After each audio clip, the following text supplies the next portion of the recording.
मंगल कपिल की सहायता से वह पूरी सिचुएशन को वापस से क्रिएट करती है, जिसके चलते सुदेश जी को इतना बड़ा सदमा लगा था, इस उम्मीद से कि वापस सुदेश जी को उसी जगह पर ले जाकर वही घटना करने से उनकी याददाश्त वापस आ जाएगी। लेकिन सोम्या को पहले से इस प्लान की भनक लग जाती है, इसलिए सोम्या भेष बदल के इस प्लान को बिगाड़ने के लिए पहुंच जाती है। वह प्लान को तो बिगाड़ती है, साथ ही आदित्य को भी वहां बुला लेती है, जिसके चलते आदित्य गुस्से में आकर मंगल और कपिल दोनों को ही अपने पिता से दूर रहने को कहता है। साथ ही अटेम्प्ट टू मर्डर की केस में मंगल के खिलाफ पुलिस कंप्लेंट भी दर्ज करता है। आखिर ये पूरी कहानी क्या है, आइए जानते हैं आज के एपिसोड में। कहानी की शुरुआत में हम देखते हैं कि सुदेश जी मंगल को पिंक साड़ी में देख के घबराने लगते हैं, उन्हें दोहरा पड़ने लगता है। वो तुरंत ही अपने हाथ में रखी हुई चम्मच को जोर से मंगल की ओर फेंकते हैं। इस वक्त तक मंगल तो बच गई थी, लेकिन इस वक्त तक किसी को भी समझ में नहीं आ रहा था कि हमेशा शांत रहने वाले सुदेश जी आज इतने आक्रामक कैसे हो गए। आदित्य और कुसुम ये दोनों ही मिलकर सुदेश जी को समझा रहे होते हैं, लेकिन जैसे ही मंगल सुदेश जी के करीब पहुंचती है, वह जोर से मंगल को धक्का मारते हैं, जिससे कि मंगल दूर जाके गिर जाती है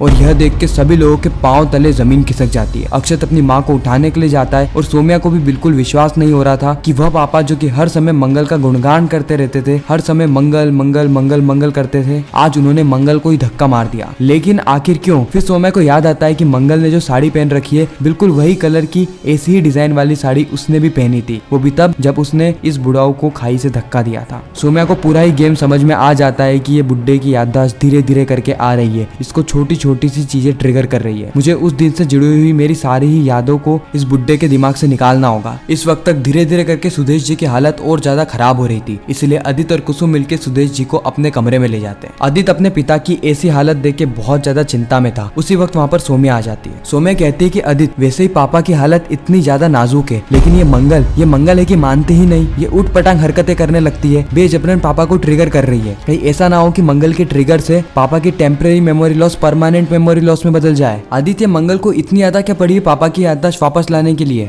देखो, मुझे गलत मत समझना, लेकिन अगर पापा की याददाश्त धीरे धीरे करके भी वापस आती है तो इसमें क्या बुराई है? जब हमें भी चोट लग जाती है तो उसको रिकवर होने में टाइम लगता है। पापा को भी 6 महीने की चोट लगी है तो उन्हें भी रिकवर होने में थोड़ा टाइम लगेगा। अगर हम उन्हें से बार बार ट्रिगर करेंगे तो उनके मेंटल कंडीशन पे क्या इम्पैक्ट पड़ने वाला है? आदित्य, ईश्वर ईशाना भी मंगल को ताने मारते हुए यही सारी चीजें कह रही होती है कि ऐसे प्रयास करना बंद कर दो। उसी वक्त मंगल कहती है कि मैंने प्रयास किया तभी तो पापा के शरीर में कोई ना कोई हलचल हुई, नहीं तो अभी तक तो उनके शरीर में कुछ भी हलचल नहीं हो रही थी। कम से कम हमने प्रयास तो किया। हमें यह तो नहीं पता कि उनको कौन सी चीज ट्रिगर करती है, लेकिन अगर हम थोड़ी थोड़ी चीजों को उनके सामने लेकर आएंगे तो एक ऐसी चीज जरूर होगी जो कि पापा को ट्रिगर करेगी और उनकी याददाश्त वापस आ जाएगी। उसी वक्त ईशाना कहती कि ओफो अम्मा, आप कितनी ओवर थिंक करती हो, आपकी इन्हीं हरकतों के कारण आज दादाजी की ऐसी हालत है। इन सारी चीजों की जिम्मेदार सिर्फ आप है मम्मी, सिर्फ आप। आपको जरा सा मोबाइल चलाना क्या आ गया? आपने मोबाइल में 2 बटन दबाना क्या सीख लिया कि आप अपने आप को डॉक्टर से भी ऊंचा समझ बैठी है? जब डॉक्टर्स ने कहा है कि उनको थोड़ा टाइम लगेगा, लेकिन फिर भी आप ऐसी ऐसी चीजें कर रही है जिससे कि उनके दिमाग पे और ज्यादा प्रेशर बने। मम्मा, आप क्यों हमारे हंसते खेलते परिवार को उजाड़ना चाहती हैं? ईशाना के मुंह से सारी बातें सुन के मंगल का दिल टूट जाता है, जैसे कि मानो ईशाना ने मंगल को अपने परिवार का सदस्य ही नहीं माना हो। अगले ही पल हम सोम्या को देखते हैं जो कि आदित्य को मंगल के खिलाफ भड़का रही होती है और कहती है कि आदित्य, तुमने पापा को देखा ना, वो किस तरीके से मंगल की ओर इशारा कर रहे थे। वो चाहते थे कि मंगल उनके आसपास नहीं रहे। ऐसा इंसान क्यों चाहेगा? तभी चाहेगा ना जब वो सामने वाले इंसान को पसंद नहीं करता हो। लेकिन हम तो जानते हैं कि पापा तो मंगल को बहुत पसंद करा करते थे। आदित्य, थोड़ा दिमाग लगाओ, वो मंगल ही थी जिसने कि पापा को मैसेज करके खाई के पास में बुलाया था और उनके साथ इतना बड़ा हादसा हुआ। इसीलिए आज पापा मंगल से नफरत करने लगे, मंगल को धक्का देने लगे, मंगल को अपने से दूर रखने लगे। अगर तुम्हें इतनी सी बात समझ में नहीं आती ना आदित्य, तो फिर मैं हाथ जोड़ू तुम्हारे।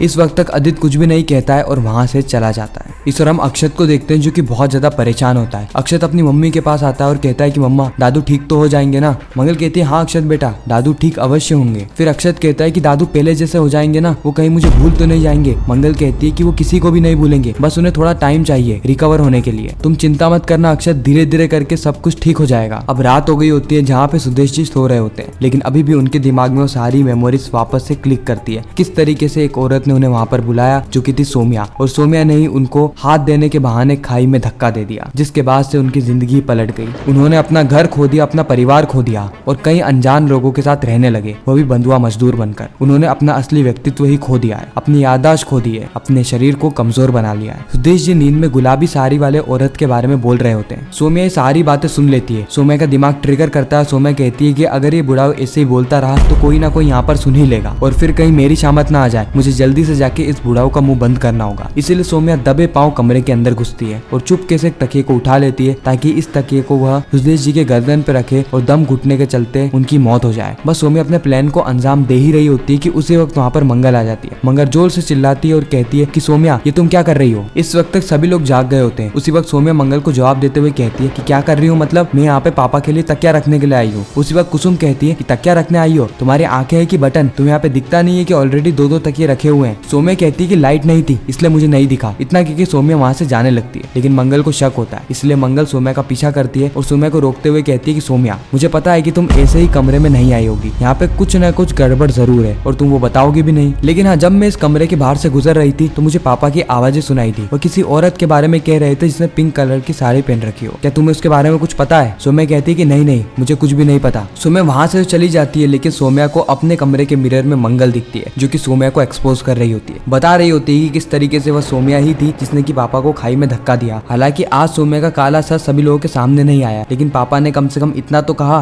कि उन्होंने एक गुलाबी साड़ी वाली औरत को देखा था। धीरे धीरे करके उनको सारी बातें याद आ जाएगी और उसके बाद सौम्या तुम्हारा पत्ता कट होगा, तुमने तो मुझे घर से आउट किया था ना, मैं तो तुम्हें जेल में डालूंगी सलाखों के पीछे। और ये सारी बातें सुन के सौम्या चिल्लाने लगती है। जैसे ही सौम्या चिल्लाती है उसी वक्त आदित्य उठ के आ जाता है। आदित्य कहता है सौम्या तुम ठीक तो हो ना, और ये कांच का ग्लास कैसे गिरा? सौम्या कहती है कि आदित्य मुझे बिल्कुल भी समझ में नहीं आ रहा है, मुझे पापा को लेकर बहुत सारी टेंशन हो रही है और हो सकता है कि उसी के कारण ये गिर गया हो। I am really sorry. अगले ही पल हम कपिल भटनागर के ऑफिस में मंगल को देखते जो कि बहुत ज्यादा परेशान होती है, बहुत ज्यादा विचलित होती है। कपिल मंगल का चेहरा देखकर ही समझ जाता है कि मंगल बहुत ज्यादा टेंशन में है। कपिल मंगल से कहता है कि मंगल जी वैसे तो आप जब भी टेंशन में होती है तो हंसती खेलती रहती है ताकि किसी को आपकी टेंशन के बारे में पता ना चले, लेकिन आज आपका मुंह थोड़ा उखड़ा सा लग रहा है। फिर मंगल पूरी कहानी बताती है कि किस तरीके से पापा ने मंगल को धक्का दिया, और यह बात सुन के कपिल भी शॉक हो जाता है। कपिल को यकीन नहीं हो रहा होता है कि सुदेश जी ने मंगल को धक्का दिया है, वह मंगल जिसने कि सुदेश जी की जान बचाई है। कपिल कहता है कि मंगल जी इसमें टेंशन लेने की कोई बात नहीं है, क्योंकि इससे हमें यह तो पता चल रहा है कि अंकल की याददाश्त धीरे धीरे करके वापस आ रही है, उनकी बॉडी में कोई हलचल हो रही है, कम से कम वो पैरालाइज या कोमा में तो नहीं है। मंगल कहती है कि कपिल जी आप सही कह रहे हैं, लेकिन हमें जल्द से जल्द उस कातिल का पता लगाना होगा। फिर कपिल मंगल को एक आइडिया देता है कि उस समय और कौन चश्मदीद गवाह था जो कि हमें पूरी घटना को बता सकता है। इसीलिए मंगल कपिल को लेके सीधे अक्षत के पास आ जाती है। अक्षत के पास आके मंगल अक्षत से कहती है कि अक्षत बेटा मैं तुमसे कुछ पूछूंगी, क्या तुम सच सच बताओगे? अक्षत कहता है हाँ मम्मा। उसके बाद मंगल और कपिल मिलकर अक्षत से सारी जानकारी निकालने की कोशिश करते हैं और अक्षत पूरी चीजें बता देता है कि किस तरीके से उसको फोन पे मैसेज आया था